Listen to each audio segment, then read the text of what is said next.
ভবিষ্যতের নিশ্চয়তা দিতে। একটি দেশের, বিশেষ করে আমাদের বাংলাদেশের জনসংখ্যার অর্ধেকের বেশি নারী বসবাস করছে, কিন্তু রাষ্ট্র চরমভাবে ব্যর্থ হচ্ছে সে অর্ধেক জনসংখ্যাকে নিরাপত্তা দিতে। এমনটা যে আজকে নতুন যে রামসার ধর্ষণের পর হত্যাকাণ্ড, এই ঘটনা তো আজকে থেকে নতুন নয়, এবং এই সংস্কৃতি, ধর্ষণের যে সংস্কৃতি, সেটা সেই চলে আসছে সে শুরু থেকে। এবং সে কিছুদিন আগেও আসিয়ার হত্যাকাণ্ড গেল, এবং আমি যদি নাম বলি সেই নাম হয়তো আজকে শেষ হবে না। এবং এই ধর্ষণের হত্যাকাণ্ড রাষ্ট্র কেন করছে?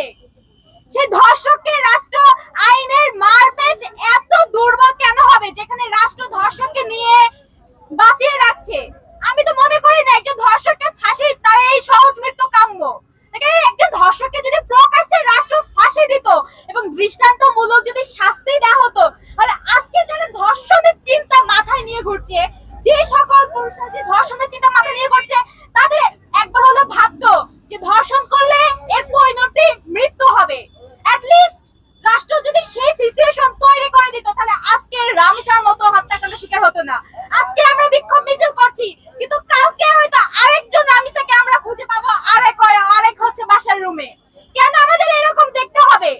আমি না হয় আজকে এখানে বিক্ষোভ মিছিল করছি ধর্ষণের বিরুদ্ধে, কিন্তু এখান থেকে আমি যে বাসায় ফিরে যাব, সে বাসায় ফিরে যাওয়ার নিরাপত্তা কে রাষ্ট্র আমাকে দিতে পারেনি। আজকে এখানে আমরা ধর্ষণের বিরুদ্ধে বিক্ষোভ মিছিল দিয়ে নামেছি। এটা আসলে আমাদের জন্য যেমন চরম ব্যর্থতা, রাষ্ট্রের জন্য চরম ব্যর্থতা। রাষ্ট্র সেটা ব্যর্থ হয়েছে।